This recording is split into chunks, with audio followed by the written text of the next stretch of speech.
and welcome. The wind's cold tonight. So are you. Dead, still walking, pushing your way through the crowd to find the people at its fringes. The boy in the flannel shirt, leaning lonely against the dumpster.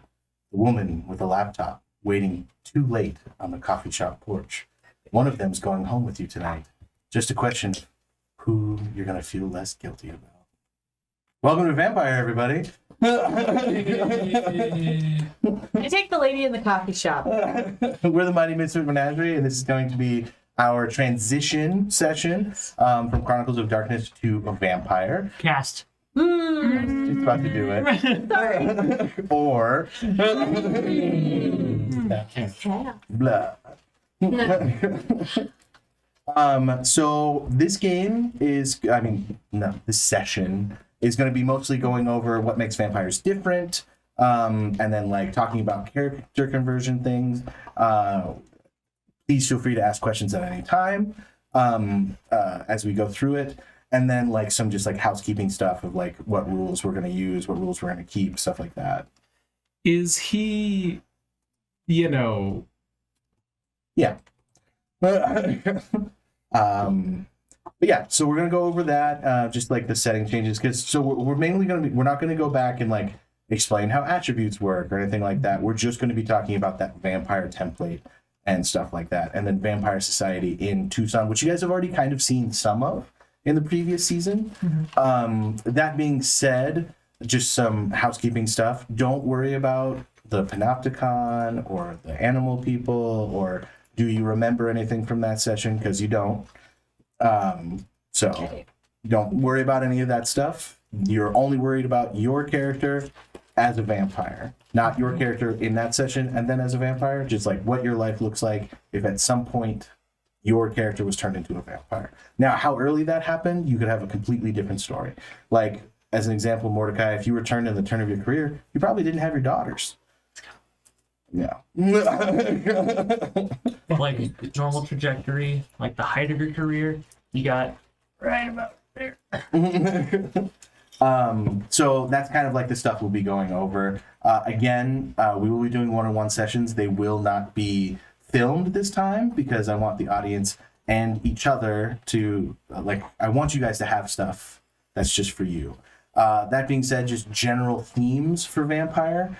Unlike D&D, or even like most of my Chronicles of Darkness games up until this point, there really is no overarching plot. There are stuffs going on. There are people who have their own agendas in the world. Some of those agendas might drastically change the politics of the vampire life in Tucson. Whether you guys are involved in that or the cause of it, up to you. And I also really push you guys, do Faustine deals with each other. If somebody needs something from you, get something in return. Like, vampires are vampires first. It's all about yourself. You know what I mean? Like, not necessarily like, you can choose how you want to be, but like, just keep that in mind that there is no antagonist unless your personal story makes somebody the antagonist. Right? And you guys can be antagonists to each other. So just keep that in mind. So this is going to be very, whatever your guys' story is, we're going to progress that story. And then if they intersect at places, so like you said in the Zero session before, whether that means like we have just one or two people in the room during certain scenes, like, or everyone's just like sits quietly and, ignores the information, whatever that comes down to is what we'll do. All right? Mm-hmm. Any questions about the theme? Okay. And then we'll just kind of go over things as we get to them. And we'll start at changes. You have a question? Mine said sorry. Awesome. We'll go over, we're just going to go, I have like a list of points I'm going to go through, ask questions as we get to. If I'm going to hit something later and it's a question about that, I might say we're going to get to it later. So I'm going to try and stick to this outline that I did for myself. So first things first is anchors. So anchors for vampires are very different from anchors for humans. Whereas humans had your virtue and your vice, and your virtue could refill some of your willpower, and your vice could give you all of your willpower back.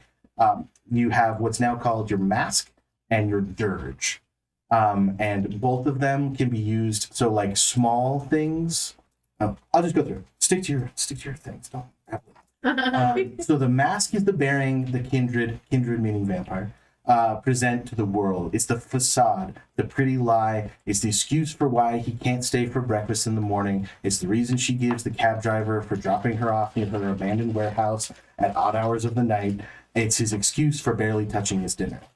The first tradition of vampire society reads, "Do not reveal your nature to those not of the blood. Doing so forfeits your claim to the blood." Kindred take this concept seriously and extend it beyond its purview of their unnatural existences. Revealing oneself is a form of vulnerability. Vulnerability is a quick route to the final death. So mechanically what your mask is, and so I don't know if we'll go over it right now, but like in the book, there's like 3 pages that go over archetypes. You pick your mask and your dirge from those archetypes. Now, like for an example, I'm not going to reveal it unless Lena wants to. One of her dirges wasn't in the book, but it really matched what that is. So like if you go through the archetypes and nothing fits, we can work on it together, just as long as you guys understand what your mask and your dirge is. So your mask is what you present to the world. It's that false face, and that includes vampire society too. Can I share what mine is?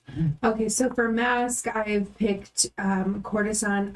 Cassandra is going to be living with like a group of vampires, and her kind of like, she has like a party planning business, which is what like the outside world knows or whatever. When she like organizes these parties, but they're largely, and she also does most of the vampire events too. Vam parties is one way in your favorite. I hope that's what your business is known as. maybe we'll brainstorm a little bit. But courtesan specifically is her mask is like in the game. It's giving pleasure. That's what the selection is called. Yeah, but it's about giving pleasure to other people. So an example of a 1 point willpower back is inconveniencing yourself for somebody else's pleasure. Like, oh, I was gonna use these drugs, but here you go, you use these drugs. That might get you 1 willpower back. Whereas like being the last person dancing, the example they give in the book is being the last person dancing at the party while it's on fire. So like just being focused on the pleasure of others to the detriment of your own health, that might be all of your willpower. Hold on to your dirge, because we'll go over dirge and then we'll do yours. So anytime a vampire overcomes a small hurdle in defense of her mask, she gains a point of willpower. When committing atrocious or existentially risky acts in defense of her mask, she regains all of her willpower. Okay. And keep in mind, willpower in this system is unlike when you guys were humans and you had to use them for your powers and stuff. You're only using willpower. Some powers require willpower, but you're using them for those defensive rolls and adding dice.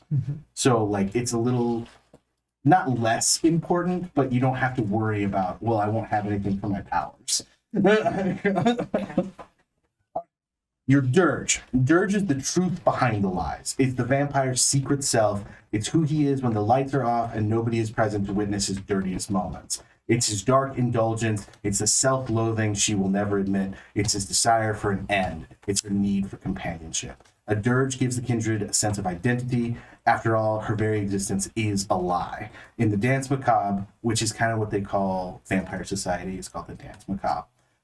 Truth is rarely more than a pipe dream. For most vampires, honesty only exists within oneself. Defending that internal honesty helps her to maintain perspective. So, in this instance, anytime a vampire withdraws from his outside life in defense of his truer self, you would gain a point of willpower. When committing terrible, damning acts in defense of his personal identity, he would regain all of his spent willpower. If you want to go, Helena, with your dirge. Well, Cassandra still wants to find the love of her life.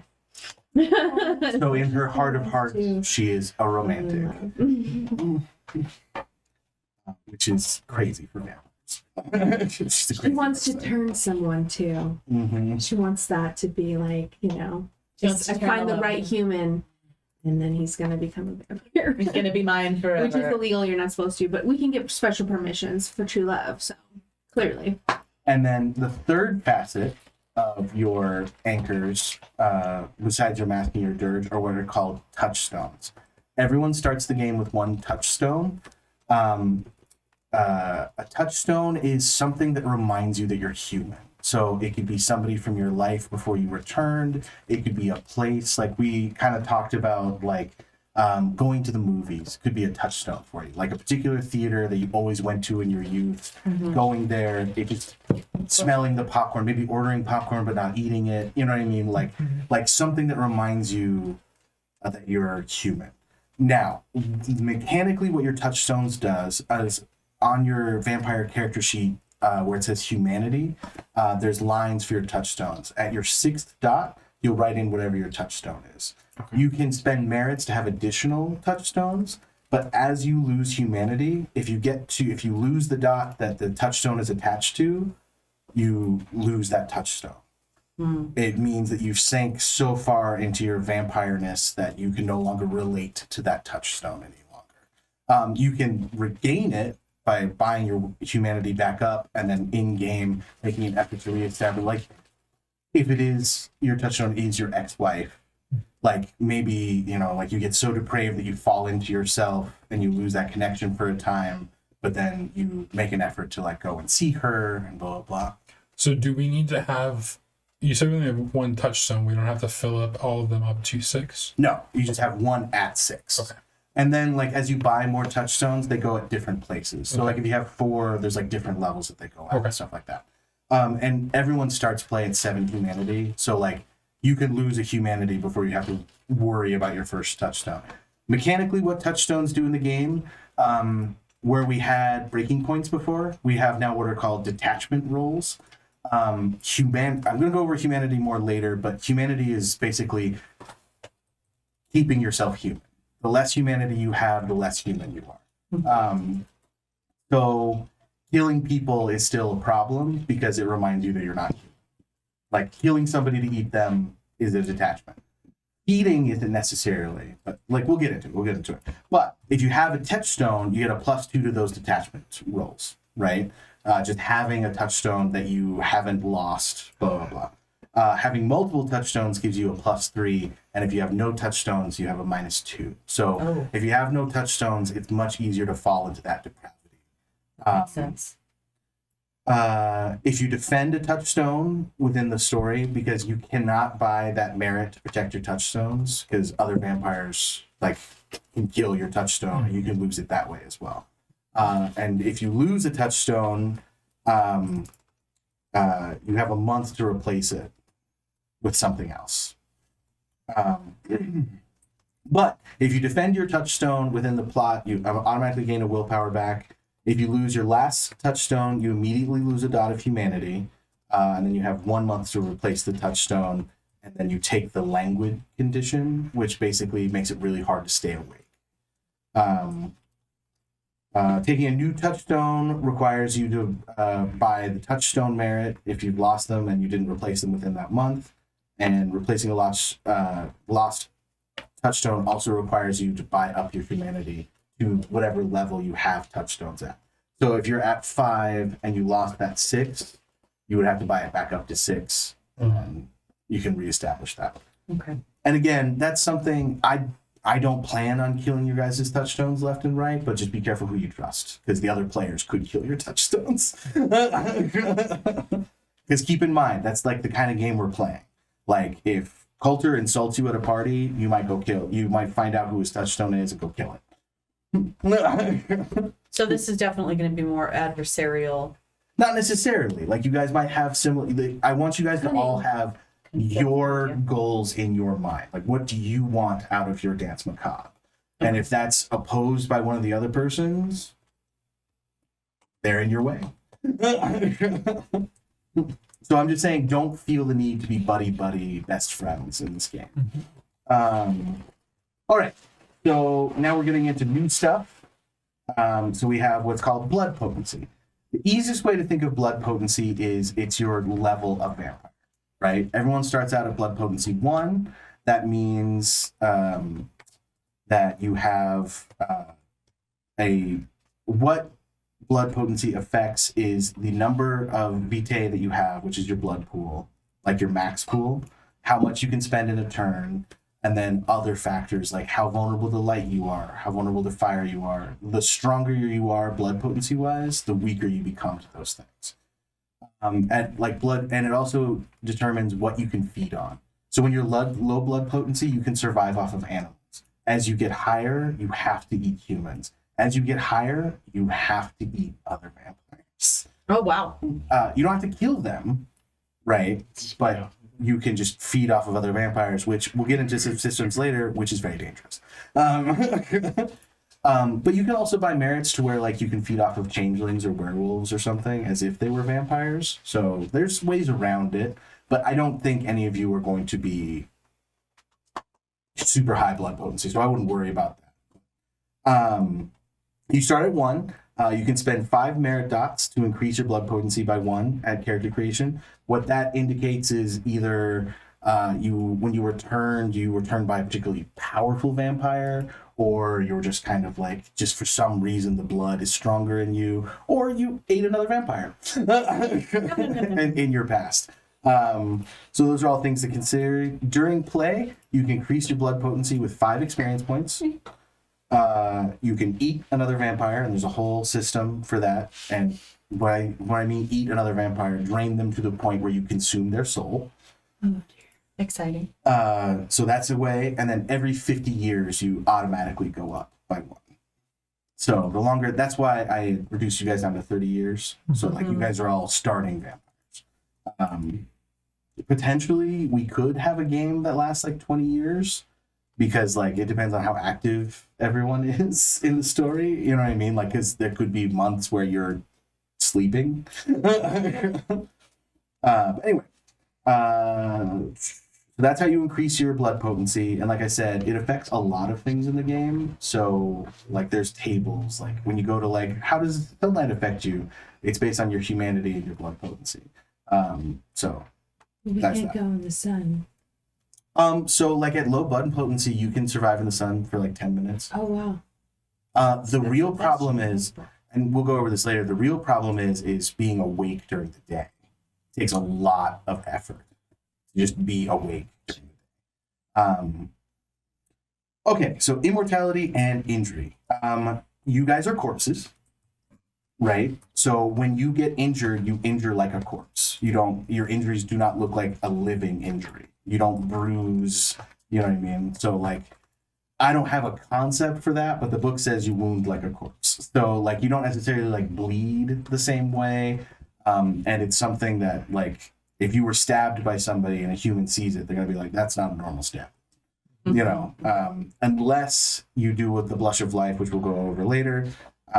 But you do not fall unconscious from bashing damage. So if you take a full health thing of bashing damage, you're fine. You still take wound penalties, but there's no risk of, you can't be knocked out. If you have full lethal damage, you fall into what's called torpor. Torpor is kind of like a sleep. And depending on your blood potency, you spend longer and longer in torpor recovering. And so it's basically a sleep you can't wake up from. You're in it until it's over. There's nothing you can do about it. So you're very vulnerable in torpor. And then if you take full aggravated damage, you're done. Yes. Your body immediately catches up with however long you've been a vampire. So if you've been a vampire for thousands of years, you turn to dust. And what kind of damage was that one? Aggravated. So there's things that do aggravated damage to humans that don't do aggravated damage to vampires, and there's things that do aggravated damage, like being in the sun can cause aggravated damage. Okay. And we can go over the specifics of that as they come up. Sure. But tricks of the damned. So these are things you can do regardless of the type of your vampire. These are things all vampires can do. You have Blush of Life. You can spend one of your vitae to become fully human for a scene. You can eat, you can drink, you have rosy cheeks. That's what those tokens are? Vitae is the tokens, yeah. Yeah. Did you show everybody? I did before we started. I'm not on camera, they're just in a bag. Oh, they're amazing. I want to see them in my hand now. Okay. Here, you guys can play with the I vitae. thought for a second you reached into the bag of the vitae and were throwing them in your mouth because I didn't see. I was like, Nice. They look like little glass blood droplets. That's why I picked them. cool. Very cool and tactile. Yeah. Because the game is all about like I already spending, dropped one. like spending them and gaining new ones. And so like I thought it would be fun to have like a physical, and then we'll just have a bowl in the center. That's I the like blood it. pool. So you'll add to and take from. And it's like getting to be spooky season, so we could get a nice spooky bowl. Nice spooky bowl. Ah, spooky bowl. So you spend one of those and you gain those by feeding. And that you A important distinction as vampires, there's a difference between vitae and blood, right?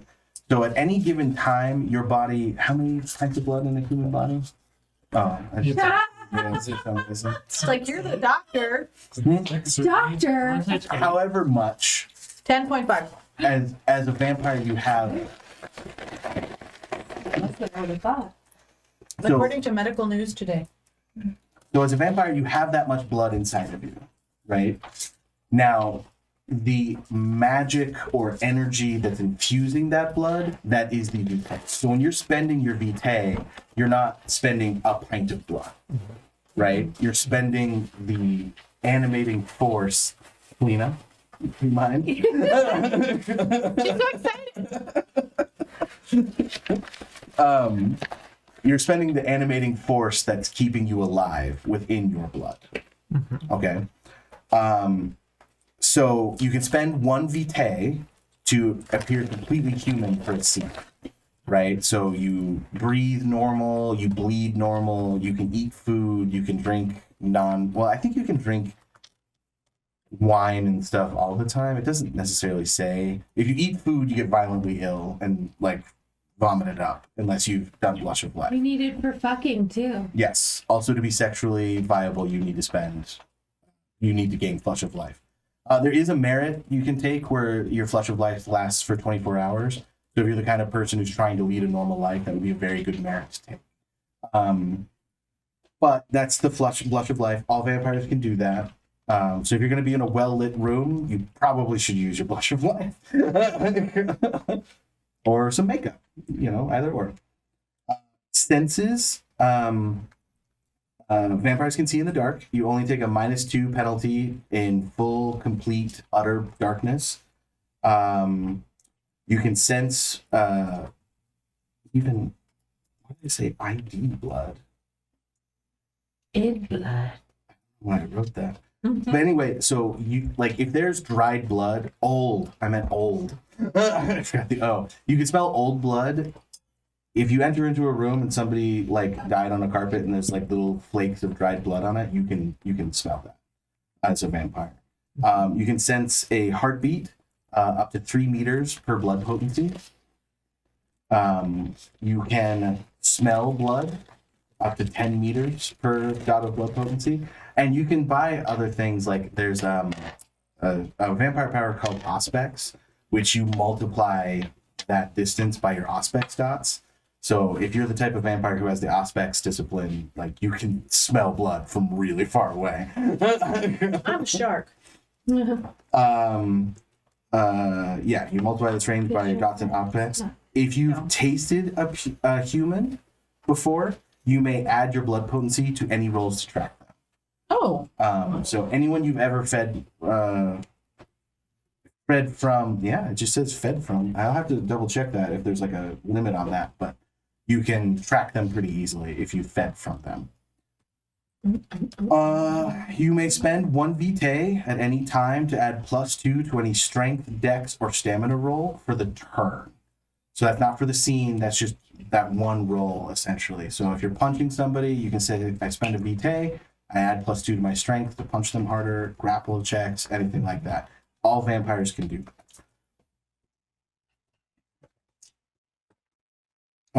Healing. You can spend 1 vitae to heal 2 bashing damage instantly.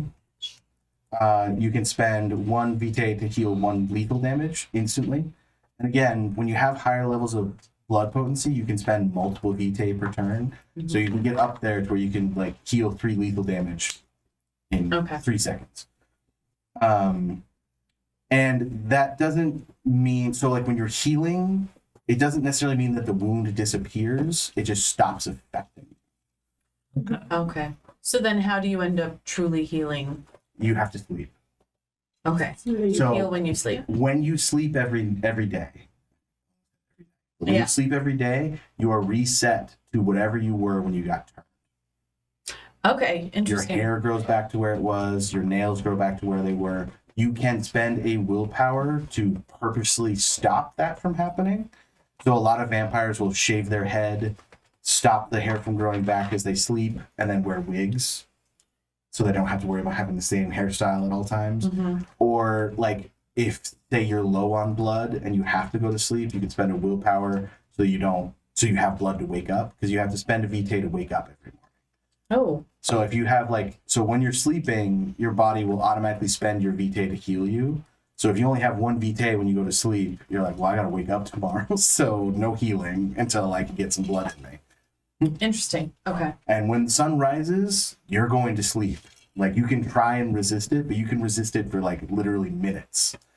So and all vampires have a sense for when the sun's coming up.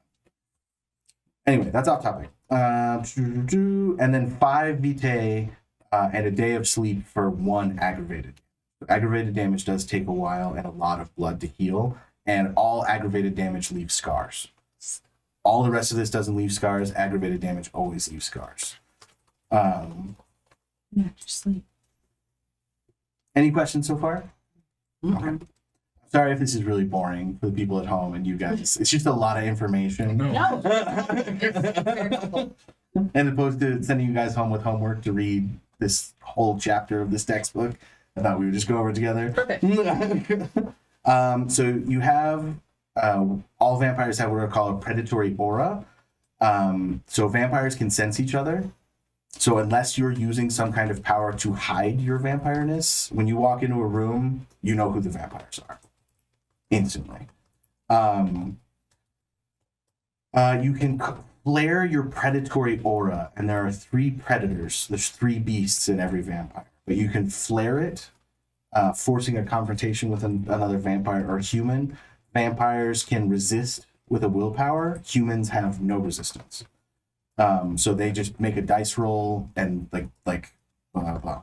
The 3 beasts are the monstrous beasts. That causes a fight or flight response. It causes the bestial condition in humans and vampires who fail it. Now, again, if somebody flares their aura, you can just say, I spend a willpower and you're unaffected by it as a vampire. But humans, they have to roll to see if they can resist it. So if you flare your monstrous aura at a human, they have to either fight you or run away. Okay. You have the seductive aura. I think they give it a different name, but I wrote snoo Majesty. causes the wanton condition. Snooze. So you can flare your seductive beast, and it just makes things want to fuck. That's what it is. Can't imagine who that would be useful for. You got to merit to improve hers. Majestic. My brain goes to, have you guys seen The Witcher, the TV series? Yeah. Yeah. That one. The first, with the Yennefer, and just ragamuffin, just getting the whole orgy to stop. That's what you're doing. Well, Get in I the whole think there's room to gonna fuck. be different areas for different likes.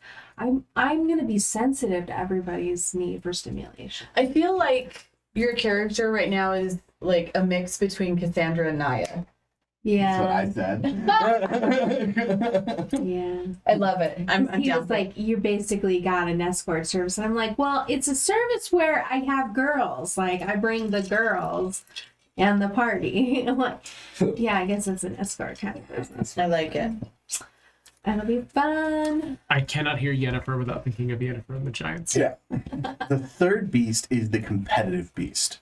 The beast as alpha. So that immediately forces everybody to figure out where they are. So if you're submissive to another vampire and they flare their Like they'll either try and dominate you or you dominate them. It's a whole sub-dom, I'm in charge kind of thing. It's different from the monstrous beast because the monstrous beast is like, I gotta kill him or he's gonna kill me and I run away. The competitive beast is more of like, who's in charge here? Pissing contest. Yeah.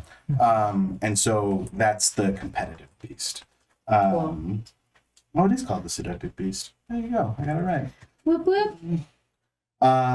When you lash out with your beast, whichever one you choose of those three, you roll your blood potency dots plus an appropriate power attribute. So strength for the monstrous beast. Manipulation. What's your power? So it would be your presence for the seductive beast, and then I think it's intelligence for the competitive beast, whichever feels appropriate at the time.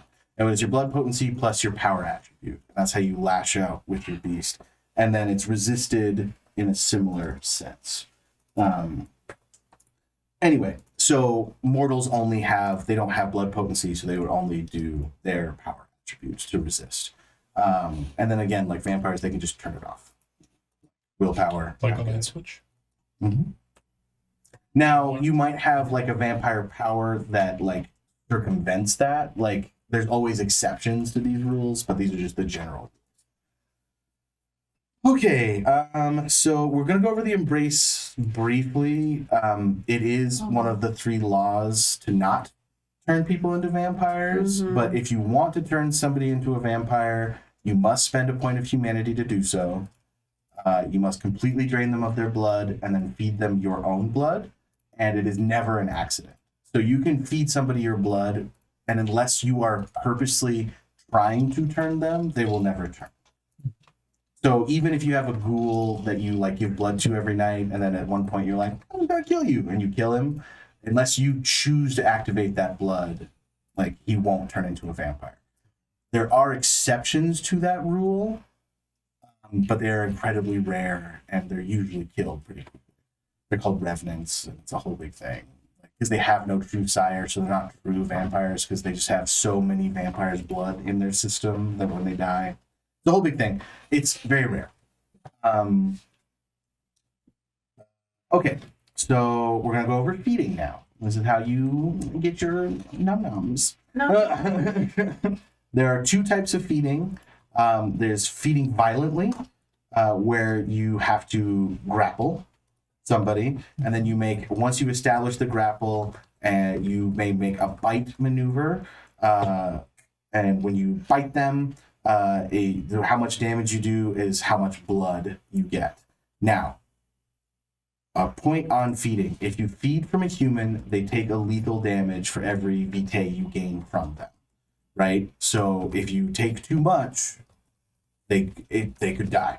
If you take more than their stamina from a human, they are in trouble of like serious health risks. So if somebody has a stamina 3, you can really only safely get two vitae from that human.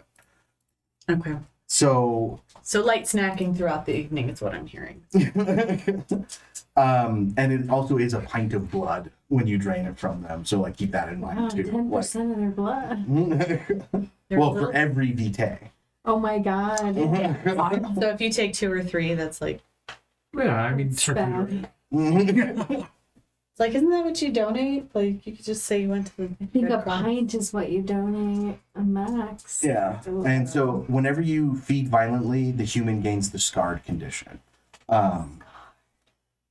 A non-violent bite causes the swooning condition, which is you can then drain 1 vitae per turn, and you may lick the wound when you're finished to remove the evidence of it. You can also choose to spend a willpower to cause the scarred or swooning conditions to non-mortals. So if you're feeding from another vampire, you can spend a willpower point to give them one of those 2 in the same situation. As a general rule, feeding from another vampire does not cause lethal damage. But there's other things to that. All right, types of blood. Humans, each blood gained, even non-violently, causes 1 lethal damage to them. More blood than stamina causes the drain condition to them. So they have that condition going forward. Cold, so that's humans. Cold blood, so blood in pints, blood in blood bags, blood from corpses.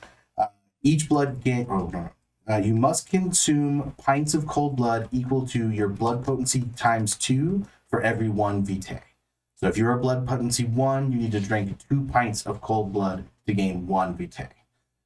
If you have higher blood potencies, that gets astronomically larger and larger.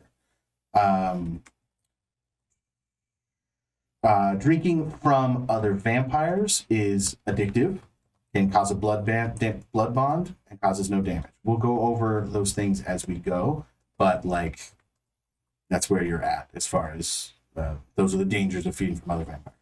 And then animal blood, the amount of blood an animal has is equal to its size, but otherwise it's just like feeding from a human. So like a rat, which is size 1, only has 1 vitae in it, and you've killed it. But you can feed from rats, so particularly big rats. Should you need to? And if they're size 0, you get half. So if you can drain 2 size 0s, you get. So that's like really small rats, mice, stuff like that. So a horse is like size 7, 8. So they got a lot of blood in them. Poor thing, we're gonna leave it like, scarred. And At different times during play, I might call for what's called a blood roll or vitae roll. And what that is, it would just be 1d10 plus any dots you have in the feeding grounds merit. And you usually do that at start of play if time has passed or something like that. So we don't have to waste every session figuring out where everyone's blood is at and doing hunting rolls and stuff. So throughout, like if time has passed, I might just call for a starting vitae roll 1d10 plus your feeding grounds merit. And that's how much blood you have to start. You can then choose to go hunt or feed. The book suggests that we do a feeding scene every session to like really get into the mood of it, but that feels a little cringe to me. But when it happens, it happens. okay. Did you see a feeding train every session? A feeding scene. Scene. No. Yes, you guys should all So, just like, attach each other to each other's pretending- genitals and do a feeding Oh my train. once per God. session. Wow. I mean, I was imagining neck, but I was imagining wrist. All right, Any of them. so now we'll I don't talk know about the about. genitals. nobody wants to be the caboose of the feeding train.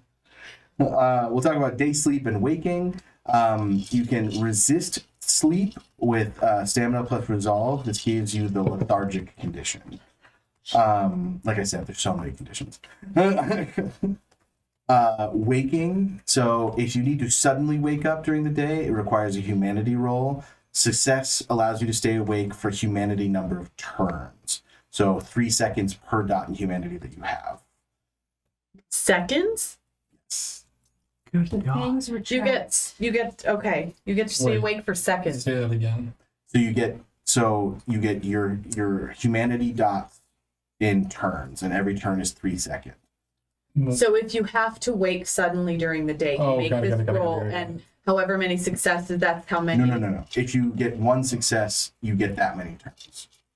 So if you have humanity 7, you get 7 times 3, 21 seconds to be awake before you have to roll it again. Okay. Okay. And then roll it again. And then roll it again. Got it. And then roll it again. That's how hard it is to stay awake during the day. Your fangs retract. Yes. Your fangs are retractable. And it's not one of those things like in True Blood where if you get turned on by blood, they automatically Pop fly out, You yeah. choose. Or when you get mad at someone, you hiss at them. And there's nothing saying you need your fangs to feed either. Like you can just cut Oh. someone and feed. Oh, I them. like the idea of that, having like a little fingernail. To turn it into like a Little fetish vein. thing. Yeah. Yeah, Or a little cocktail, but for blood. It's Yeah. a blood nail. Yeah. articulate Just a little- it on my. And then the one last thing about waking up, like I said earlier, you do have to spend a vitae to wake up every day. So you have to have at least 1 vitae to wake To up. go If you to don't, bed. you fall into torpor. The long sleep.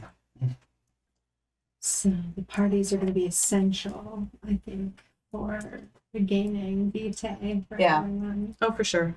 Well, I mean, and like also going down to like the U of A and feeding off of like because it's kind of assumed that you're feeding off of several people when you feed, but also keep in mind you can go weeks only spending that vitae to wake up. So if you get one really good feeding night in, you're good for as long as, you know what I mean? Like if you're more active, healing damage, using your power, stuff like that, obviously you're going to go through it faster. But just existing doesn't cost you your blood except for once a day. Or, helping to embalm bodies by making sure that there's no more blood left in them. And if I skip over a week, that's when we would do a new starting vitae roll. Like it's not like, okay, everyone spend 7 vitae. Like we'll just, okay, so it's a week later, everybody do your starting vitae. Got it. All right. Blood sympathy. This is how connected you are to your vampire family. So if you are once removed, sires and their children, so whoever turns you into a vampire and who you've turned into a vampire, you have the ability to sense their general state, whether they're in torpor or dead, and you can even send emotions to them anywhere in the world. There is no range limit. And you get +3 to those rolls to make that connection. So you can kind of like send out as like, hey, do you still exist? And you make a roll and you get +3 to it if it's your sire or your child. So what is that? What's that called? And it's blood sympathy. And that's level 1. That's once removed. And it kind of like goes in steps. So twice removed, it's a +2 to the roll, and it's on the same continent as you. Thrice removed, it's +1, and it's within the city. And again, this is like, think about it in grandpa and grandchildren. So like twice removed is your sire's sire. Thrice removed is your sire's sire's sire. So your grandsire, your great grandsire. Do like cousins count of like if my sire made another, is that a second removed? Yeah, so if your sire has another kid, that's twice removed. Got it. Okay. And then, so it goes up to thrice removed, and then everyone in your clan. So if you're a Deva or Nosferatu or Gangrel, you can do that within a mile of each other. And again, you get no bonus to that roll. There's no guarantee that you will get everybody, and there are powers that let people hide from stuff like that. So keep that in mind. And then just to go back to the once removed, that's like anywhere. Or how far? Anywhere. What was the? There's Okay. no range. No range. If it's your papa or your kid, you can sense them anywhere in the world. But it's unlikely that we're all related in some way because It's highly unlikely. I mean, like, unless you guys choose to do that. Like, if you guys choose to have the same sire, you would have to be of the same clan. Sure. But beyond that, like, there's no reason you couldn't have the same sire, but that would be up to you guys.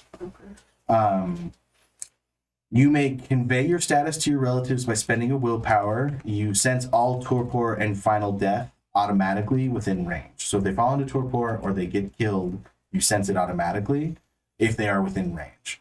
So you will always know if your sire has been killed. Or children. Got it.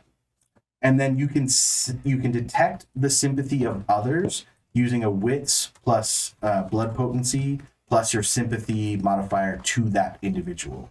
So like if you want to try and figure out if that guy is that guy's sire, you can make a blood potency roll, and it would depend on your relation to those vampires. So if they're not of your clan, you probably won't get any bonus to it, but you could still try and sense it. Okay. somebody wanted to be a part of my little vamp house. Well, you guys aren't all related Could though. work. Most of you are No, I different mean clans. really just like if they're in my little vamp Connected. house with my I think this will, I mean, I'm guessing it's probably towards the end, but I think I have a pretty clear idea of what I think Helvin's going to become, and I'm really curious to hear everybody else's. because like we have like a little, it's not a clan because we're from different clans, but it's like a home. We're like allies. We do jobs A nest. together, That's what I kind was of like a gonna nest. Yeah. So I'm just saying if anybody was interested in In Vampire Society, those are called claves or Clave, if anyone wants to join my Clave, let me know. different vampires have different views on stuff like that because a nest is both safer because you're pooling your resources, there's multiple vampires there, but also if somebody's trying to kill vampires, there's a bunch of vampires there. Step. Maybe. I don't know. I think I, Because like I don't know. I haven't like read up super on my clan, Sure. and so like, I don't know if that's a thing that they would You like want to crack know on. what your attitude Yeah. is going to be. Are you still going to have been a hacker? That I think Mordecai would be into that. I think he'd think that's really smart. I think Kelvin's gonna be aware of and maybe friendly, but not involved. I have a room for you, and where you can still join the parties, but you have quiet and stimulating conversation. I'm feeling a Kirill and Cassandra, and like you're not Cassandra, but actually yes, Kirill and Cassandra. So drinking vampire blood is addictive to both mortals and other vampires. You can, of course, make a roll to resist the addiction, but the more you do it, the higher the chance you're going to get addicted. And that's just like being addicted to drugs, alcohol, any other kind of addiction. It gives you the addicted condition. Then we get into what are called blood bonds. Now, blood bonds, if you feed from a vampire, the first time you feed from a vampire, you can attempt to resist a blood bond by spending a willpower. Then you make a blood potency roll minus the number of vitae that you ingested from the other vampire. The willpower does not add to this roll. If successful, the drink does not add to the bond. Now, blood bonds. At the first stage, you have a crush. Like, it's that teenage love where you think, like, this is what love really is, and you grow up and you're like, well, we were just kind of infatuated with each other, blah, blah, blah. Crush. Second stage, it's complete and utter tension when simply thinking about someone. Have you ever made a stupid excuse to run off and cut yourself to get rid of that tension? Have you ever blushed when somebody's name came up and then lashed out when somebody accused you of having feelings for them? That's 2. Oh. At the third stage, you're in love. Love, And see. blood bonds last for a year. Oh, wow. Once you hit stage 3, it destroys all other blood bonds. It becomes your only one, and you cannot form a blood bond with somebody else. Now, blood bonds are not two-way. If you feed from a vampire, but they don't feed from you, you're bonded, they're not. Interesting. Okay. So And that's probably something that you're going to want to consider or think about when you're looking for your... Care for a taste. but at the same time, Don't if you it's just love true a crush? romantic, blood bonds is not true love. I know. So It's then... chemical addiction. Well, I think Cassandra's going to come to the realization that I think she's been doing this for like 20 years, loves to party, but I think she's realizing maybe a partner's going to fix my life.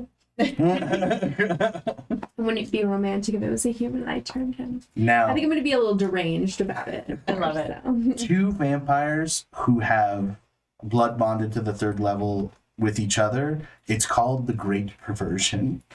And it is not against the rules, but it's kind of like if you were in like a strong Christian family and you came out as gay. It's kind of like one of those things that's like, that's fine, it's wrong, but it's fine.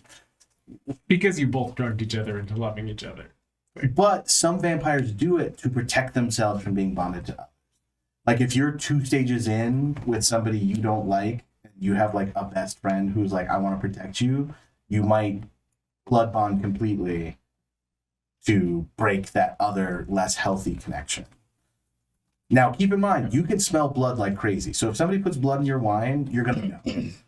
You know what I mean? Like, it's much harder to get that out, but you might be in desperate need of blood, and somebody's like, well, here you go, buddy. And they keep putting themselves in situations To help to help you. You know what I mean? Like, there's ways to get it done.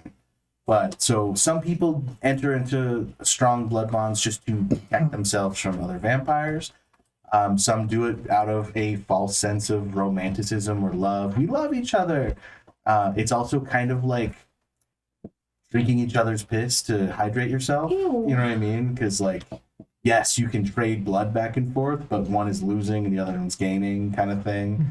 So it's not viable long term. You have to feed off of something else eventually. So, but it's the blood bonds. So, Interesting. and that goes for humans too. Humans will blood bond to you. So that's kind of what was going on with Barry and Catherine. They were blood bound. They loved the people that they were bloodbound to. I was, as we were talking about this, I was debating if I wanted to have either of them bloodbound to me. It also creates ghouls, which are super useful. So, Well, but I was thinking that like he might do it in a protective manner of like these are the people that are most important. if you want to protect them from other vampires, blood bond them to you. Yeah. But they're also obsessed with you. Yeah. So keep that in mind. And then we're going into ghouls. You feed your ghouls. They have vitae. They have essentially a blood potency 0. So that means they can exist in sun, blah, blah, blah, but they can even develop. So they can develop some of the same disciplines and powers that you guys can. There's Diablerie. That is the act of consuming the soul of another vampire. How it is achieved is you drain them completely of all vitae, the normal ways, and then after that, you keep draining them until their soul comes out of their body. The effects of that we're going to go over just in case anyone's thinking along those lines. Had a few of those sessions, buddy. At this point, the murderer's player, they literally write murderer. The murderer's player spends a point of willpower and rolls strength plus resolve. Vigor may add dice to this roll, which vigor is one of the disciplines. The willpower does not add to the roll. The murderer may continue to roll, spending a point of willpower each time or until she achieves a number of successes equal to the victim's blood potency dots. Once she reaches that mark, the Diablerie is complete. If she abandons the task or runs out of willpower, there is no effect and she may not try again. So it's a one and done. Well, I mean, you could try again a different night, but you can't just go like, okay, I'm going to try again right now. Like, you did not successfully eat that vampire. That vampire They're might. probably going to be mad. Well, that vampire might not wake up for 1,000 years. Oh, that's right. Totally. But after that, there's going to be. I mean, So if you Diablerie a sleeping vampire, they don't know that you did it. Now, keep in mind, people with Auspex can see Diablers. Like, it stains your soul. Oh. So, like, Okay. you gotta be real, like, again, like, you gotta be real careful out there. Okay, but if you do it right, the murderer immediately gains 1 experience per dot, 1 experience per dot of the victim's blood potency. This experience may only be used to purchase blood potency dots, so to increase your unblood potency. It can be saved if it's not enough to buy a dot. As well, the murderer gains a dot of the highest of the victim's disciplines that she does not have herself. Okay. If she has all of the victim's disciplines at equal or higher level, she instead gains a skill dot from her victim's repertoire. Diablerie is also a breaking point or a degeneration roll. Regardless of the vampire's humanity score, the very act feels heinous. During and after the act, the murderer feels dirty and wrong. She sometimes hears the victim's voice in the back of her mind, urging her towards oblivion as penance for her crime. Most kindred will kill a human at some point during the Requiem, but Amaranth is far more than extinguishing a life. It is the willful destruction of a soul. While modern secular minds often eschew the existence of a soul, a Diablerist will never deny its existence. Okay. And I know also- they're there because I've eaten one. And it also gives you the tainted condition. Okay. Tainted. And you can become addicted to it. Everything's addicting. It's Serial similar to an sucker. Ortolan, where you eat it under a towel to hide your shame from God. All right, now to go over the downsides. That was all the positive stuff. That's all the good stuff? And that's all the good stuff. I mean, just don't drink other vampires. That's all you gotta do. Or at least don't try to eat their souls. What's the little blood between friends? A Who lot of has vampires friends feel as that way. vampires? And again, you can spend willpower to keep yourself from getting addicted. Like, you know, there's ways around it. The pain of purity, sunlight. Depending on your humanity dots, you take a certain number of damage at different time intervals based on your blood potency. So, for an example, at humanity 7, you would take 1 lethal every 10 minutes. At blood potency, let's say humanity 4, and then blood potency 5, you would take 1 aggravated damage every turn. So that's kind of how that goes. Any questions as far as that goes? So these are all in the book if you want to look at the exact differences. Most of you are going to be blood potency 1, humanity 7. So that means you take 1 lethal every 10 minutes. Then there's fire. The size of the fire causes damage. and it's a bane for vampires, so fire will always cause aggravated damage. So don't play with fire. Stop, drop, and roll. Fire and sunlight can also cause what's called a frenzy, where you lose complete control of your character. So just avoid fire. Don't have a lot of candles in your house. And then each clan also has a bane, but we can go over that individually with each of you. I already kind of talked about frenzy at different points caused by different things. High emotion, flaring of the beast. You can send another vampire into frenzy, where they get super strong, roided out, and either try to kill, fuck, or dominate whatever's around them. You can kind of push them towards different things, but there's no stopping it. Like, you can put it off. Like, once you fall into frenzy, you can spend resources to prolong when it's going to happen, but eventually you have to give in. And then that's kind of like a whole thing. Torpor, based on your humanity, when you fall into torpor, it's how long you're in torpor. So you guys are humanity 7. If you fall into torpor, you're there for a week. Okay. The lower your humanity goes, the longer that is.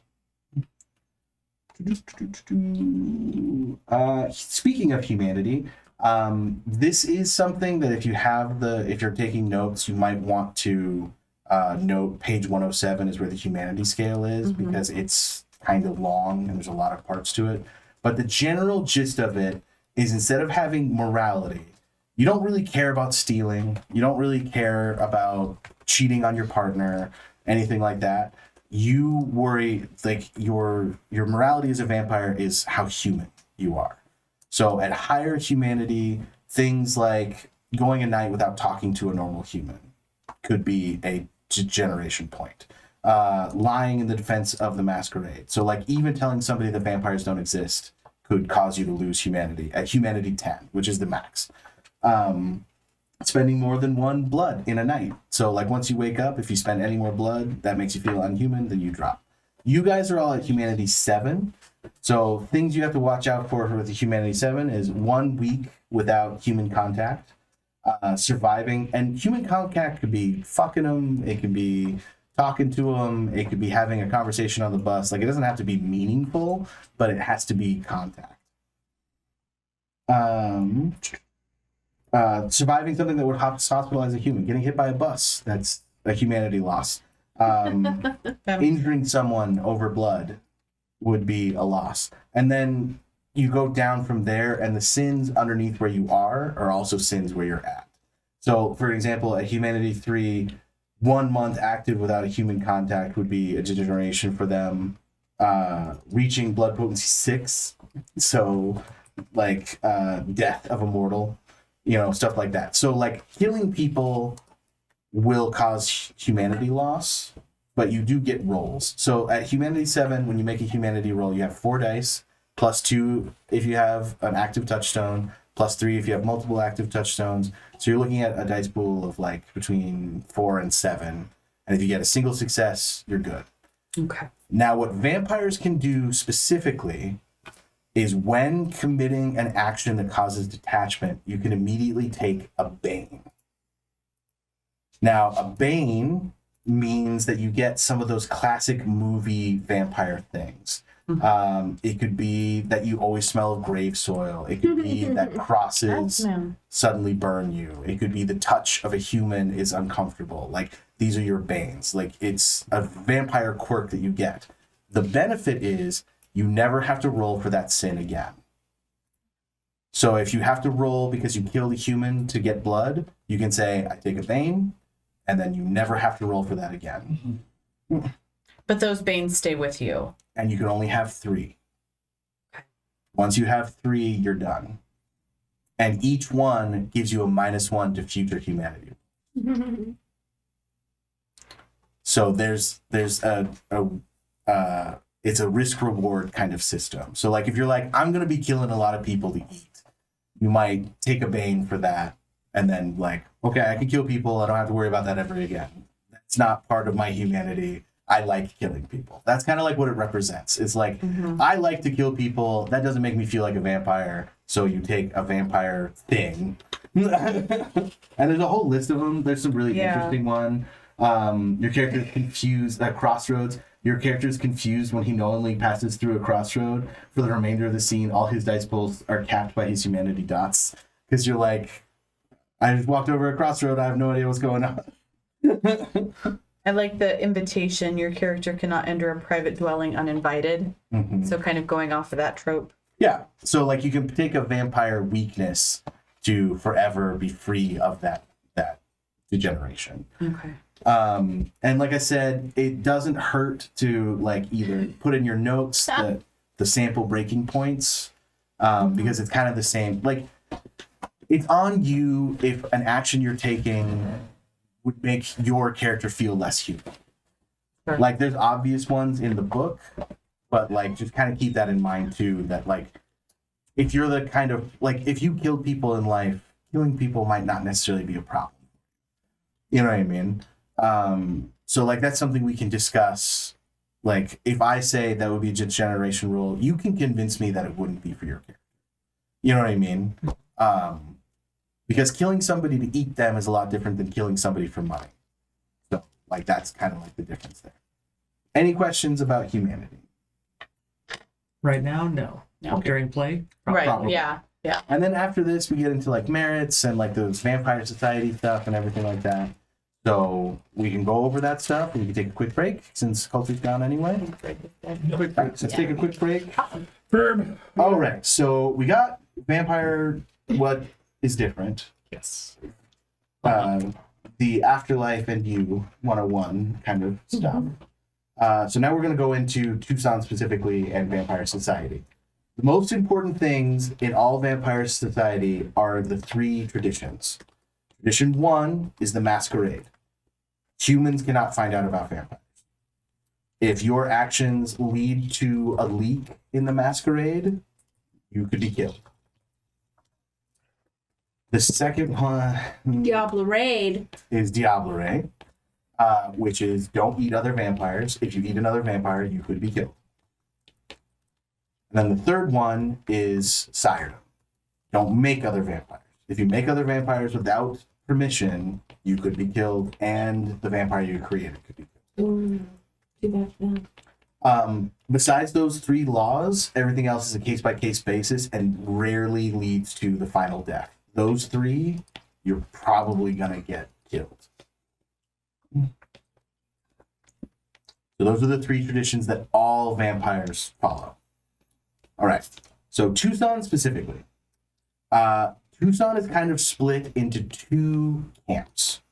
You have the U of A campus, its surrounding environs, 4th Avenue downtown, right? That is ruled by the Invictus. So that is the old world traditional vampires.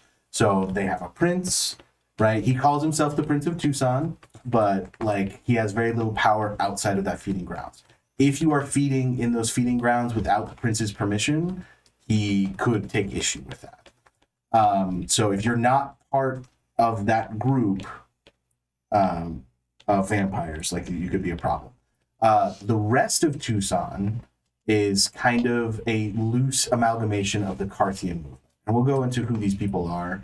But so they're much more, you know, like this group has this neighborhood, this group has that neighborhood, you know what I mean? So if you go into their feeding grounds out there, you're only dealing with that, whoever's laying claim to that. And there's no formal structure. Like they have like kind of like a court system, but it's more like whoever shows up that day, they all kind of vote, and you know, it's much more democratic, right? So they have much more of a traditional judiciary system. If you're in the prince's territory, he makes the decision. You can argue your case in front of him, but in the end, he decides what happens to you. Outside of that, there's more of a council. Now, the Carthian movement does have a representative within the prince's domain, and they kind of represent vampires. Like they're there to be like, okay, well, the rest of the vampires don't like that decision. You know what I mean? Like, there is a little bit of tension because Daemon, who, while being Invictus, doesn't pay lip service to the king. He lives out of the king's territory and has his own feeding grounds. He built all of the skyscrapers around the U of A. So the Sol, Luna, all of those things, he owns all of that. And so it's kind of like, oh yeah, it's in your territory, but I could just kick everybody out or raise their rent, or you know what I mean? So like that's a tension point between the prince and Daemon, and we'll go over Daemon. Anyway, so first off, we have Prince Stefan.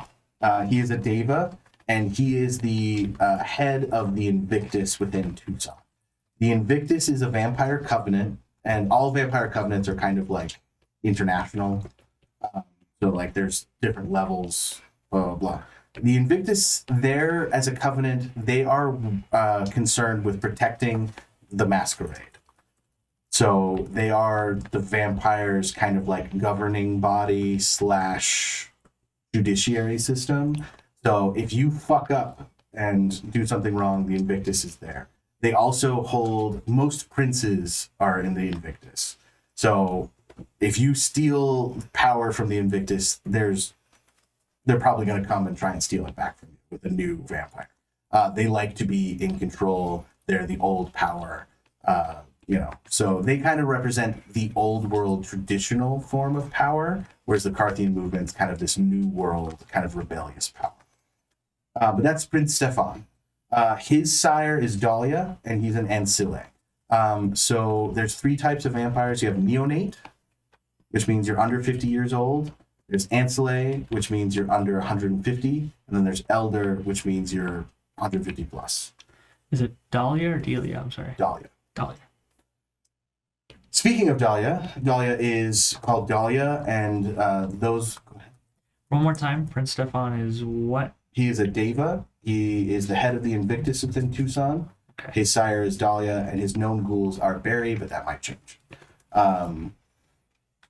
Dive? I'm sorry. Deva. Dave. It's a vampire clan. Biba, isn't it? The sexy ones. They're hedonists. But, Sensual. there's Dahlia. People who are under Dahlia call her the revered mother. And she is incredibly old. She is what's called an ancient, which means they no longer remember. She is the head of the Circle of the Crone within the city. So she has a coven of Circle of the Crone members that she is the head of. Circle of the Crone is less structured than the other covenants. But she runs, like, if you are a smaller coven of the Circle of Crone, you don't cross her coven. She is also a Deva because she is Prince Stefan's mother. No one knows who her sire is, and her known ghouls are Catherine and Guy. And it's a tension point within Tucson because Prince Stefan is obviously the prince, but Dahlia is his sire, so she has a lot of control over him. Her sires are who? I'm sorry? Her sires are no one knows. Her minion. Ghouls. Her ghouls. That's what I was asking. Oh, her ghouls are Catherine and Guy, but again, that might change because I don't know if Coulter's going to take claim to any of those characters. So Dahlia's other child is the Circle of Crone. They are an ancient covenant who harkens back to the pagans, and they have a kind of blood sorcery called Kruak. So they are witches. So within vampire society, they are witches. They are almost always female. It is very hard for a male Circle of the Crone to gain any kind of power within their organization. That doesn't mean like you could identify as female and still be a part of the Circle of the Crone, but it's just important that you are female. So they have some vampire menses is a thing that the Circle of the Crone have, where they can produce menstrual blood every night and use it to cast spells on you by rubbing it on your face. That is a thing in this book. Mince me, daddy. Mark me down as scared and horny. So that's the Circle of the Crone. Like I said, they're very, very secretive. while they are in vampire, like they are part of the prince's retinue in this area because of Dahlia, they're not going to come forward and be like, well, we're opening a business center down on, they're just going to do it and then curse you if you find out. But they're witches. Her other child is Bishop. No one knows what his true name is anymore, but it's Bishop. He is also an Ancile, also a Deva, and he's the head of the Lenkia et Sanctum, which is the closest thing that vampires have to religion. It mirrors Catholicism, but it's like a blood religion. They're not going to get mad at you for fucking a nun. The Lenkia Sanctum also do blood sorcery, but they do it more from the ritualistic kind of Christian side of things. So like they have strong rituals, but they also have blood magic that they refer to as Theban sorcery. But they're kind of like your Freemasons isn't right because they're very open about everything, but they have a lot of knowledge, they have a lot of secrets, blah blah blah, and it's very concerning to a lot of people that the head of the Circle of the Crown, the Lenkia Sanctum, and the Invictus are all related. I'm sorry, what was his name again? Bishop, I'm color coordinating my notes, so that's why I'm like. and that is his title. No one knows his name.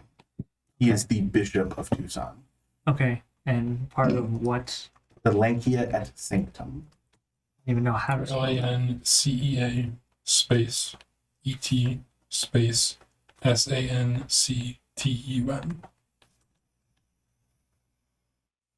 His sire is Dahlia, and he has no regular ghouls. Like he has human servants, but nobody prominent. Okay, well, good Yes. for those guys. Any questions? I think I'm good. Okay. All characters have a blue underline. Chrome, Witches, Lenkia at Sanctum all have a highlight. I'm figuring it out. Then there is Victus, who chose his vampire name specifically to piss off anyone in the Invictus. He is the head of the Ordo Dracul within Tucson, the public head. No one really know who's ever in charge of the Ordo Dracul because they're a very secretive society, but he is the head. I have quotes for all these guys. Like Prince Stefan's quote is "Long live the king." Dahlia is soar, high, and circle, because she is strongly tied to the Tohono O'odham in Tucson, and they revere the vulture. So she has a lot of vulture theming to her. And then Bishop is damnation is but a choice. Victus is head of. How do I spell that? The Ordo Dracul. ORDO space DRACUL. And if you're not in the Ordo Dracul, you probably don't know anything about them. What was Victus's quote? Perfection, nothing more, nothing less. He is Clan Ventru. He is an Ancile. No one knows who his sire is, and he has a known ghoul named Fiona, who runs his day-to-day.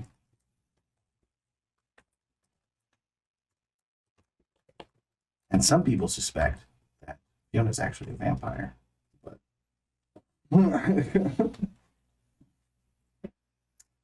and then the head of the Carthians, so the guy in Prince Stefan's court who answers for the Carthians, his name is Ramet. His quote is fascist. Romet, like ROMMET. IT, but yeah. GROM? GROMMIT. Ramet. Do you have a dog named Wallace? Oh, Um, But Can- he is a Nosferatu, and his skin has the consistency of clay. That is his Nosferatu deformity, so that's where the nickname comes from. Head of. Nosferatu. The Head of the Oh, Carthians. sorry. Nosferatu. And- Right? Very strangely, he is an ancient. So the Carthians are usually made up of really young vampires, but he has made a name for himself within the Carthians. He's very, very old. And he disapproves the use of, he is not in approval of the use of ghouls. So if you have a ghoul, that's fine. That's not breaking the masquerade. So those are the powers behind the throne, per se. Any other vampires outside of that would come from your guys' backstories or as we do play, because I do want you guys to kind of build this world. So anyone beyond that, like the leaders are the leaders, but you might answer to somebody who's lower down the totem pole, or you can choose to answer to one of these guys. Like I did say before, there is also the sixth clan. They're spread amongst the other things, but none of the power players openly are of that clan. Now, to go into Helena's NPCs. Helene has NPC. Yes. So she belongs to a nest. The head of that nest is Damon. His vampire name is Percent, as in 1%. Okay. This is a different Damon, though, right? Is there another Damon? I thought there was another. Yeah, There's Davas. Damon. No, was you the said you Sky would talk about Damon Creepers. later. This is the same Damon. Okay. This is what I'm talking about. He is a vampire banker / real estate agent. So if you need money, you need loans, you need to buy real estate, he's your guy. He has the human network to get it done. You want to invest, like he's the guy you go to. So he's the money guy, and he also, like, think of Tucson and how there's like one group of people who own everything in Tucson. That's Damon. Cool. So he has power just based on how much money he has. He is a Ventru, obviously. He pays lip service to the Invictus because you have to. And he has no children. Does have a Yeah. child enforcer. He has his angels, which we will go over. I don't know how much you want to share about your character, Helena, because you're basically done, because you're in the Oh yeah, I think I so. shared what I would. Yeah, I'm like a central party planning figure. You need people to fill out your event. Or drugs. And I'm also drugs. You can't get drunk or high, but if you drink someone who's drunk or high, you will then become drunk or high. So you don't provide the drugs, you prefer the party favor that has the drugs. Exactly. It's just like Well- an all-around experience. And vampires can just at any point end. So like you can enjoy. So if there's alcohol in the blood, you enjoy it until you don't want to anymore, and then you just stop it. Same with like drugs, everything. Interesting. So if it gets into the bloodstream, if it's something that doesn't get into the bloodstream, then you can never experience that again. The other members of Cassandra's Clave, there's Rose. Her vampire name is Padam. And she is a DJ. She is relatively well-known DJ, but she hides her identity when she performs, so nobody knows that it's her. Except for me. She's a Mekit, so she's very quiet, and she prefers to tell you how she's feeling and communicate with you through playlists and songs. So I'm going to be leaning very heavily on Jake and Hank to tell me how she's feeling in any given moment. She's told me that she's this DJ, right? Like, Yeah, you know. work together. Right? I mean, I think most vampires would know because, like, okay. she does do music at vampire events. You know what I But mean? also normie events. But Rose is quiet, demure, and oh so polite. She often prefers to broadcast her emotions through her music, not liking to talk much. Damon picks her up for her latent oracular abilities under the guise of being his personal DJ. While famous within rave circles, she prefers to conceal her identity when performing. Oh my gosh. This is a book title, but with her, it just makes me think like a perfect DJ name for her would be Bloody Rose. And then the other member of Helena's Clave is Alice, or Little Red, as in Riding Hood. And she is a seemingly 12-year-old girl. She is Gangrel, and she is Damon's enforcer. Damon lets people spread rumors that they have an inappropriate, perverse relationship, while that could not be. If you know them, it could not be further from the truth. Alice is the closest thing Damon has to a trusted confidant. And you will never see them separate. So if you want to go after Damon, you're going to have to go through Little Red, and she is not a pushover. She's stronger than Mordecai. Human Mordecai. Yeah.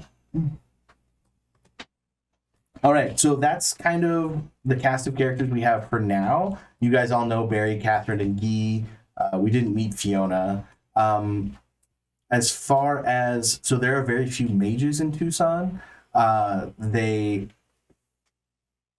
All vampires play lip service to Morbid because he's an incredibly powerful necromancer in Tucson. So they keep Morbid happy. Because Morbid can control corpses, and you guys are all corpses. So their goal is, if Morbid needs something, he gets it, and then Morbid does stuff for us sometimes, because Morbid's weird. But if one of you go after Morbid, you consider it a fourth tradition. Morbid is off the table. All right. So at this point, if you guys want to discuss amongst yourselves, ask me questions about like the clans, disciplines, powers, it's just free to ask me what you want. Like, it's just an open conversation. I'm done downloading information. Except for one more thing. Places of interest. Jalia and her clave is that Rocky Morton Oyster Bar that you guys visited during the first campaign. Yeah. That's their home base. It's again seen as very odd that they don't sleep within their own territory, but there it is. The home base is what? The Rocky Rocky Mountain Mountain? Oyster Club. We have Yeah. one of those here? Yeah. Yeah. Yeah, I've sang in it before. It used to be a satanic a sane asylum. And was also the nice restaurant Charles. Yeah, it's very rich history. Vampire events can take place basically anywhere on the U of A because Prince Stefan is basically in charge of the U of A. So it could be at the Tucson, what is the Centennial Hall? Yeah. It could be so basically the U of A is vampires, along with downtown and 4th Avenue. So if you want to hold an event, basically anywhere in there's probably up for grabs, except for a few businesses that might be owned by other soups. But and then outside of that, the Carthian movement, Helena hasn't told me where her nest is yet, but there could be pockets of vampires all over Tucson. If there's a lot of people in an area, there's probably either some other type of soup who control that territory or a vampire nest of some kind. I would say up in the foothills, like in those really nice homes in that area. It's with Damon well. I just had this idea of a group of vampires that is around the Miraval resort, the nudist resort that's over on the west side. That exists? It'd be hilarious. Yeah. Yes, we have a nudist resort Oh. here. So I just 300 days of where you fun. live, but okay. I'm just thinking of how funny would it be to actually have The problem with something like Miraval is most of that stuff is daytime. right. Sure.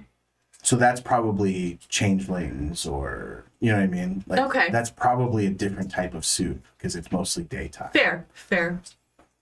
Okay. Not that I wanted to be there. It's just my brain is thinking of all the different interesting locations in and around surrounding us, and I'm like, Where you want your territory? who would be around the nudists? Invictus. Well, if you're down with the prince, the safest place to be would be the U of A downtown because that puts you within his protection. If you're outside of that, you're basically on your own. Okay. Would this, our current location still be considered? Okay. I think for me, Kelvin's life from the outside has changed very little materially because it was still useful for them. I think that the thing that has changed is everything inside the house is much nicer because he's used to hosting more often. And that he goes to a lot more public events.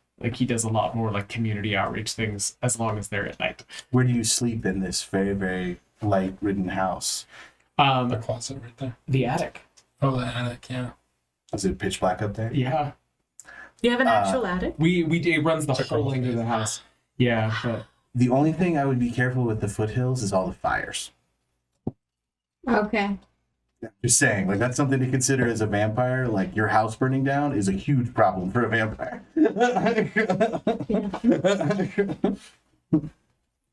Does anyone else have anything to discuss? Any questions? Anything you want to talk about your character? I feel like Grace or whoever she transforms herself into after she becomes a vampire, like we talked about how she kind of moved from California, moved from LA, and came here to be with her grandmother. And I feel that maybe in this version of her, she has left there because her grandmother's passing and then has moved on to a vampire life. And so getting away from that, so detaching from my grandmother to come back to some place where my family maybe had roots originally, but I still don't know how I can incorporate that or where she might find herself. I really don't think that she would ingratiate herself with the prince though.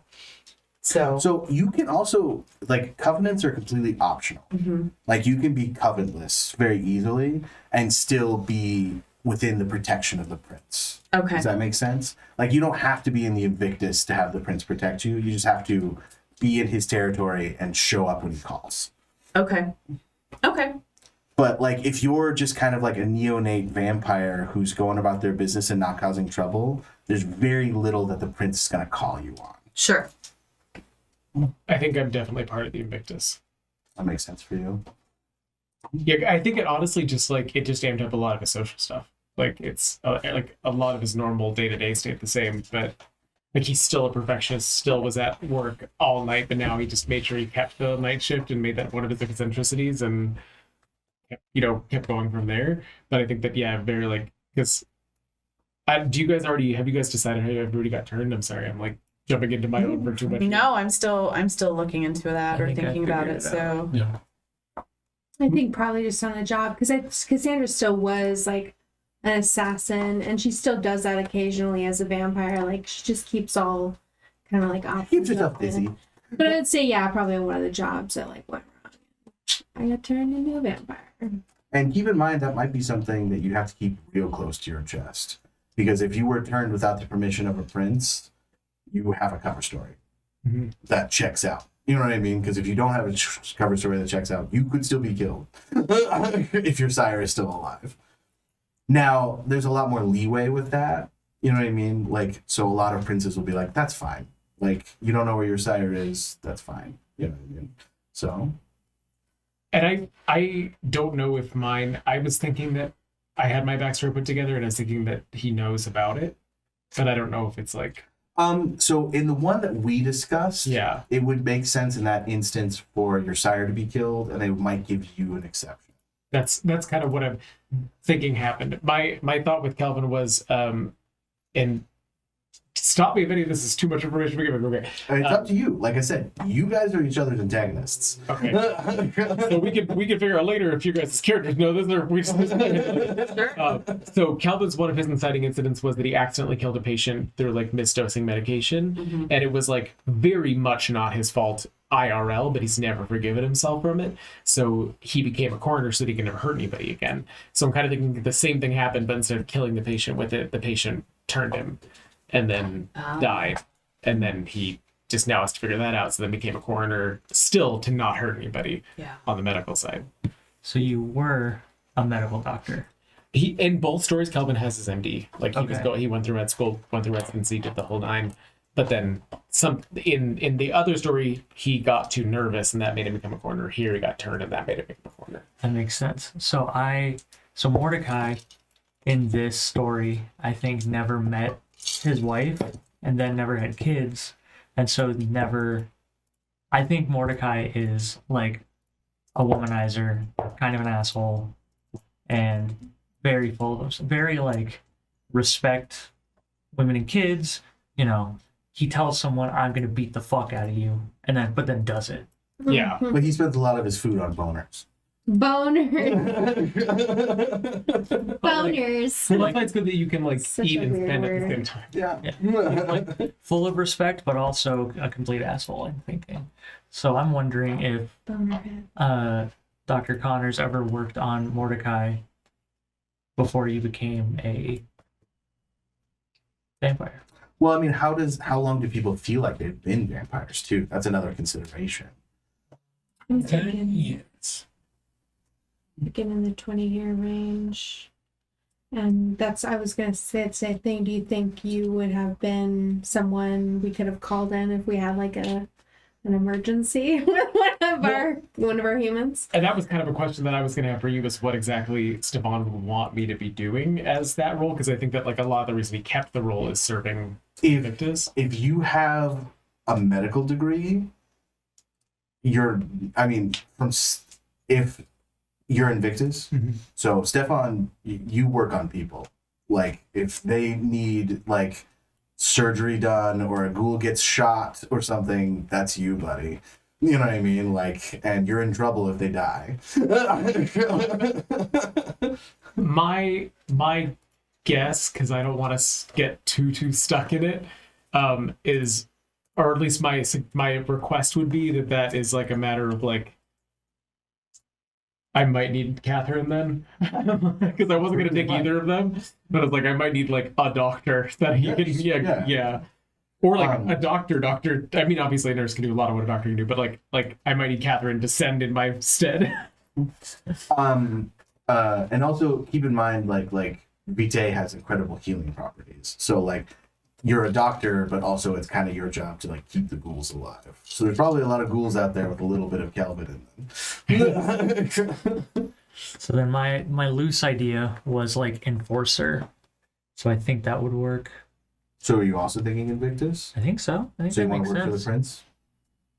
Yes, unless there's another power I should know about, but I was thinking like enforcer. As far as enforcers go, your options are the Carthians, where you're more like a tough guy that exists within the Carthians, or if you're looking to be an enforcer in a hierarchical structure, you'd be looking at the prince. You don't necessarily have to join the Invictus, but like if you're working for the prince, there's lip service. Yeah, could you still be a nightclub owner and a wrestler? Only you're a vampire too. Except in Vampire Society, the prince would own the club, and you would do security. Even outside of Invictus? I mean, if it's a vampire-run business, Stefan runs it. Oh, okay. Unless you're in the Carthians, in which case you're answering to somebody else. Okay. Like if you're a Carthian, you could have a club and be independent, and then just you have to show up whenever the Carthians make a decision that involves the Carthians. I think I like that better. That I'm Carthian and I have kind of that same lifestyle, but I do answer to whoever I need to in the Carthians. So the Carthians don't have a power structure. They meet Right. by council. So like Yeah. they'll call out like, hey, we're doing a vote, and they'll send it out to everybody. And then if you show up, Okay. you show up. If you don't, you don't. And then you would volunteer. So like they'll be like, we need this done.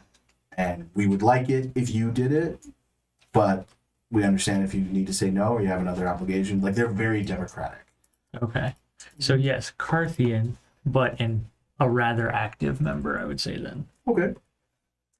So you probably work pretty closely with Gromit then, just so we have you connected to the Prince characters. Yeah. But you don't answer to anyone within Prince Stefan's court.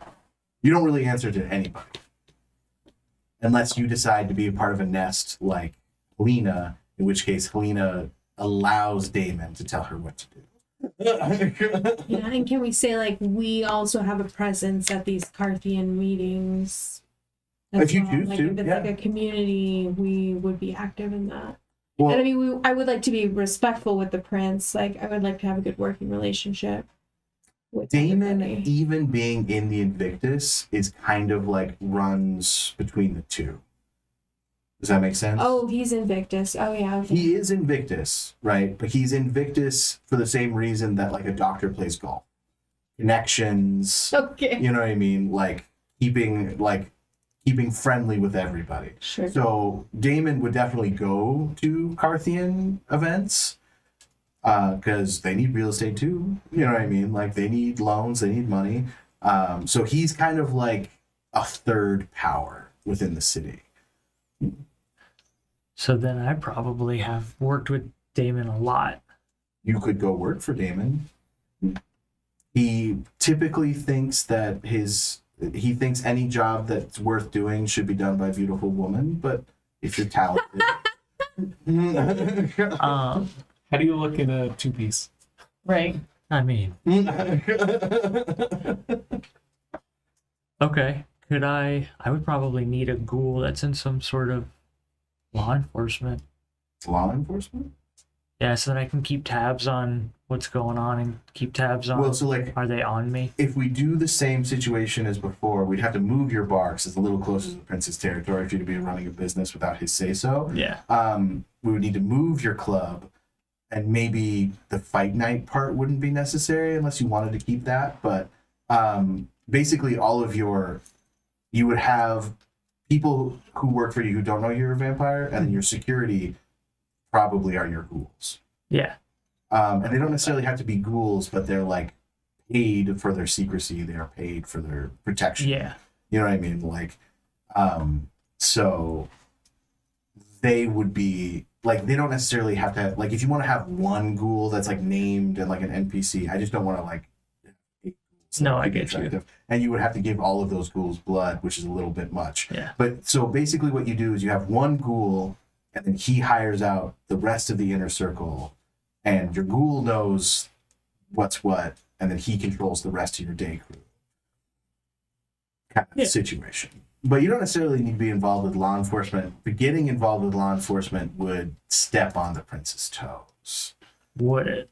Well, because now you're doing citywide.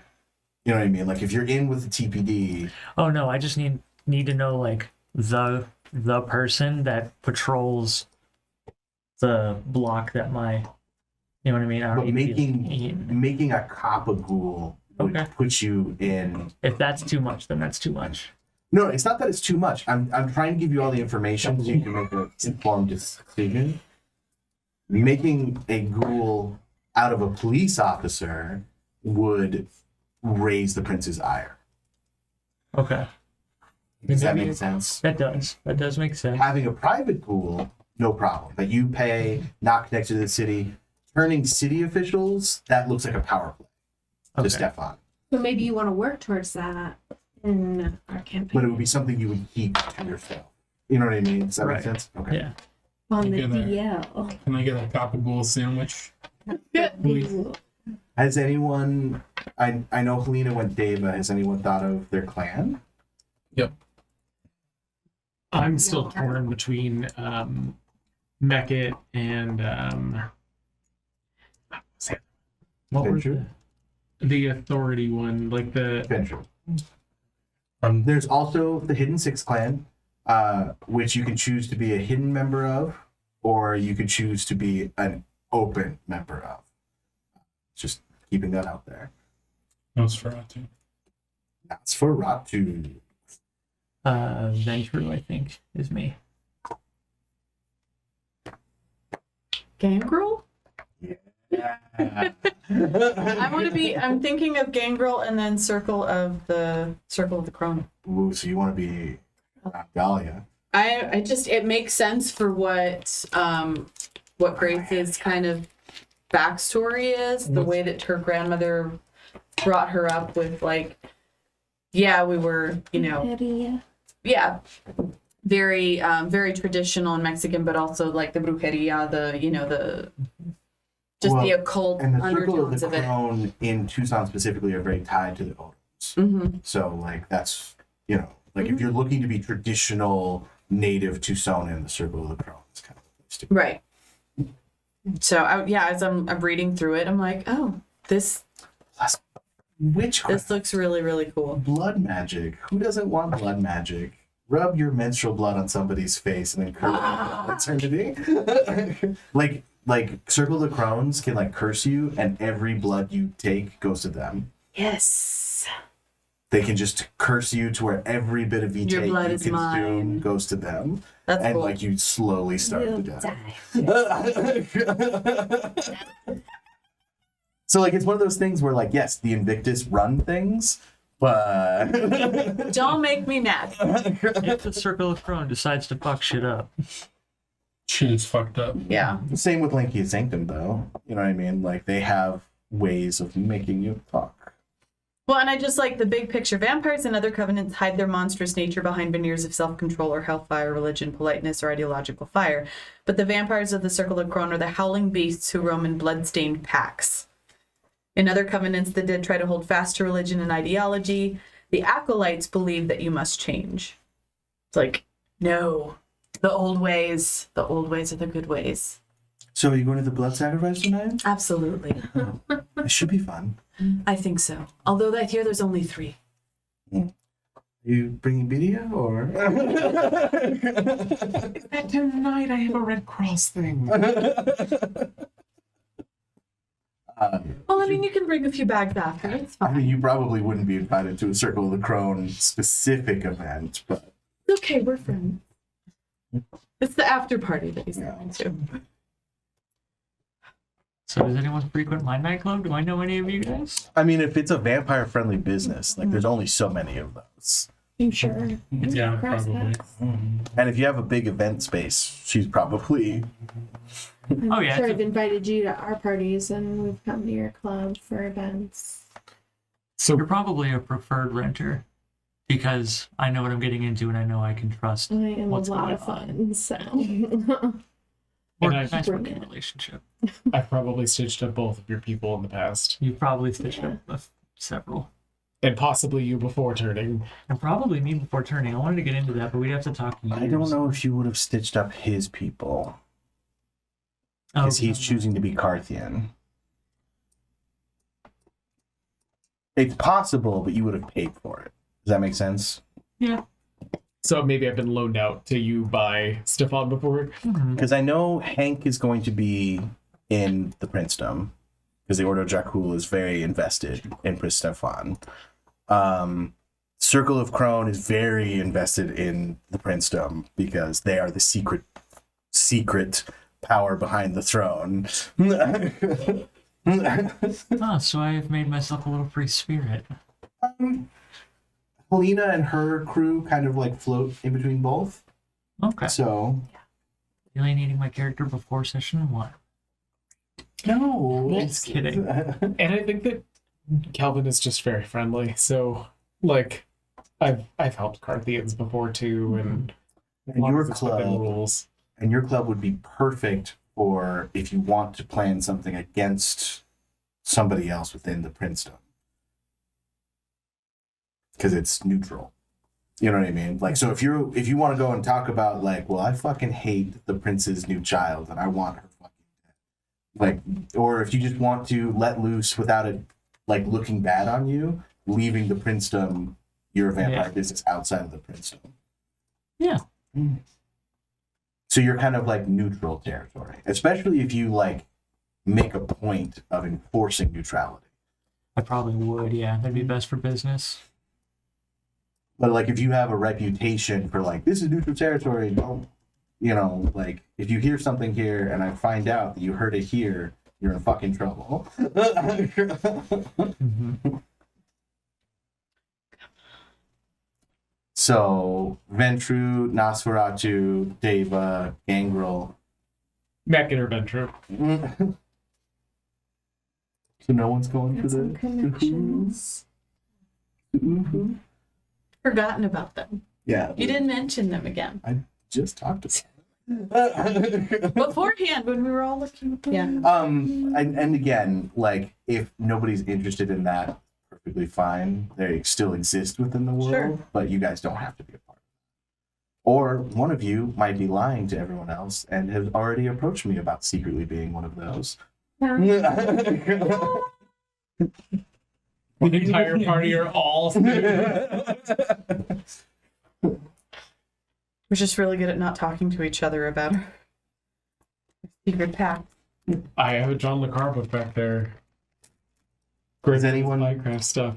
Does anyone have any thoughts of what their goal within the Dance Macabre is? What your dance is? And again, you can keep it to yourselves. We can talk about it in private. Mhm. I know Helena has made another rather unambitious character, but Cassandra was by nature kind of unambitious. I So just love, I want to party. You know mine too, basically. Yeah. I mean, but I'm so excited to be, bad. Like, do whatever we want selfishly. Mm-hmm. So I'm sure I'll find something to be at odds with someone about, even if it's stupid. Like, they took the last penguin from the zoo, and I was gonna have an Ice Age themed party, and I needed that penguin. Like, I love it. I love it. Rips that. I think Kelvin plays his very close to the chest, but I think it's like an absolute power kind of deal. And he's just going about it very slowly because he recognizes how young he is and that he doesn't really intend on taking too long. So he's learning everything that he can, making as many contacts as he can before he decides where it is that he's going to set up his own thing. Mm-hmm. That makes sense. I have no clue. I gotta think. I mean, if you're tied Yeah. with the Circle of Crown, I can tell you right now, there's some shit going on with the Circle. you should want like power. Like, I think it would be cool if you were like, I want to be the prince. This fucking I'm gonna guy. take over. The Circle of Such an Crown old- are the prince. Yeah. Well, but you should be in his position. It's like Dahlia Like, needs to go. you want to kill him. Probably is one of the strongest Circle of Crowns out there, so good luck with that. No, I'm just saying, Well, like, okay, but that's his son. It's her fucking son. Yeah. Start like a new thing and start your own. I'm territory. taking over He's been Green Valley, blocking guys. Yeah. Well, and like Dahlia is very open that she turned men because she feels like they are weak mentally. So that's why she has male children, 'cause she can control them easier. I really hope somebody tries to. What the hell is that word? Diablo, right? Diablo. So I want to see somebody suck a vampire soul, and then you get like increased stats and stuff. That's awesome. I need to read Then this. you're tainted. You're tainted. How does Delilah feel about Diablo? Against Dahlia's very old, so she probably doesn't feel great about it. again. Of all the times she's participated. I just mean, like, the older you get, the more benefit from Diablo Ray. So she's probably like, no, that's really wrong. Never do that. Church. I think 10 years I've been a vampire, probably. Okay. 10 years. Enough time to get off the ground and make a little bit of a name for myself. Yeah, I'm not quite sure how long I'll have been turned. I'm sure I would have stayed in California and LA for a little bit after being turned and then decided to migrate when maybe prospects weren't looking as good, or maybe I did something that got me kicked out. Maybe I'm running again. We'll see. The Circle of Crown will take care of you for sure. I like it. And plus, if you take Protean, you can just sleep anywhere. Yay!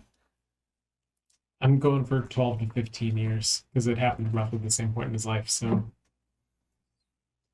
that's Kelvin's canon moment, is like walking into that patient room and just whatever happened to it, it's the thing that happens over. Mhm. So everyone's younger and hotter. Is what I'm hearing. I mean, I'm probably about the same age. Height of my career. I mean, I'm younger, but What? probably You're Nosferatu. Yeah. So. Keep in mind, Nosferatus don't have to be like deformed. No, so I think I'm going with no irises, and then my eyes kind of bulge a little bit, which what's his name's eyes already do. So I figured that was kind of a look. But then also my shadow moves without me. Oof. That is interesting. Creepy. Yeah. The Nosferatu's curse is they make humans very uncomfortable. My first fucking discipline is nightmare. Nightmare. Start looking into these. Oh my gosh. Some of this artwork in the book is like, I've been training all week and I've been working on this presentation, and so I like turned to my trainee. It's like, if you look over at my computer screen and you see something really weird, don't I'm worry. working on a vampire TTRPG. That's why it's there. Like, you know, Yeah. it's Don't like worry about this. there's like Don't worry about this lady getting shot right here. Oh yeah. or the dude giving another dude a blowjob. What? I haven't gotten that. No penis. No penis, but like it's very heavily implied. Oh, okay, well, there's also this one. Oh, cool. Like, Oh, sex yeah, in the yeah. I'm glad bathroom. he's taking control. Yeah. Yeah. So again, like I was at work, it's just like if you look over and you see something weird, just That's what I'm doing. It's Yeah. a book. I have no control Don't over the worry about pictures. Hold up in court. Right. Well, there's nothing like there's no penises or anything. You know what I mean? Like, all right. Indeed. If no one has any other questions, Ooh. we can just talk about the 101 stuff. Very cool. We were the Mighty Misfit I'm super Menagerie. excited. It's so cool. Come up with the tagline eventually. Thank you. Thank you.